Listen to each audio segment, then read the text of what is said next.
Whether you turned in for football history, the Beyoncé concert, or the commercial madness, over 108 million people, the third biggest audience ever, tuned in to watch Super Bowl 47. Tonight, our own Monday evening quarterback is bringing us the brilliant, the bad, and the most cringe-worthy moments of the big game. Here's ABC's David Wright.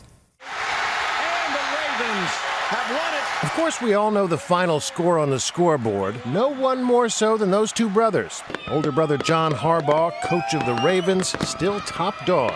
For 49ers coach Jim, there's always next year. In Vegas, bookies had offered odds on whether they'd hug after the game for 7.5 seconds or more. A sucker's bet, it turns out. The Harbaugh's handshake showed the sort of manly restraint you usually see in Ernest Hemingway novels or Clint Eastwood movies. Ravens quarterback Joe Flacco was breathless with excitement. Hey, I'm going to Disneyland! Meanwhile, Colin Kaepernick looked like his bromance with his biceps is over for now. He'll be back, but probably showing a bit more gun control. Kaepernicking already seems so 2012, doesn't it? 1, 2, 3, 4. For Beyoncé, the Super Bowl itself was a do-over after all that fuss over the inauguration. At times, during her rather athletic performance during the halftime show, she seemed at pains to prove to the audience that, yes, the mic was on. No, she wasn't lip-syncing. And if the voice wasn't perfect this time, who cares? She's a definite winner. Her star power alone seemed to light up the Superdome. So, when the lights went out minutes later, it didn't take long for someone to tweet, "Beyoncé unplugged." But it wasn't her fault. It wasn't that guy's fault either, though John Harbaugh certainly gave him an earful. No, apparently the problem had to do with an abnormality in sensing equipment that operated as designed. Whatever that means. A day later, and there's still not much light on what caused the outage. It meant a lot more commercial breaks than expected. The losers there, poor Bar Raffaelli, who apparently had to endure 45 takes of that ad. One person tweeted, "Stop, Daddy."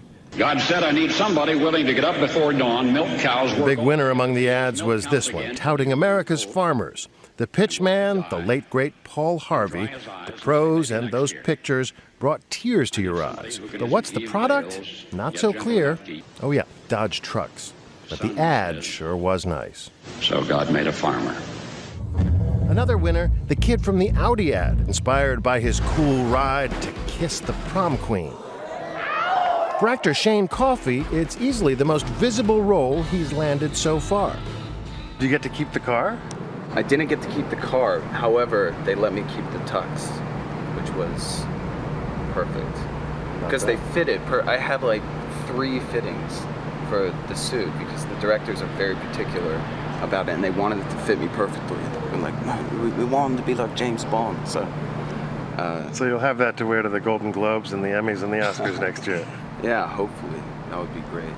Speaking of Hollywood, this was a winning night for the man who inspired the movie The Blind Side. Michael Oher, who plays for the Ravens, fulfilled a childhood dream, rising from homelessness to a Super Bowl championship. No, dreams do come true. His adopted mom was thrilled for him.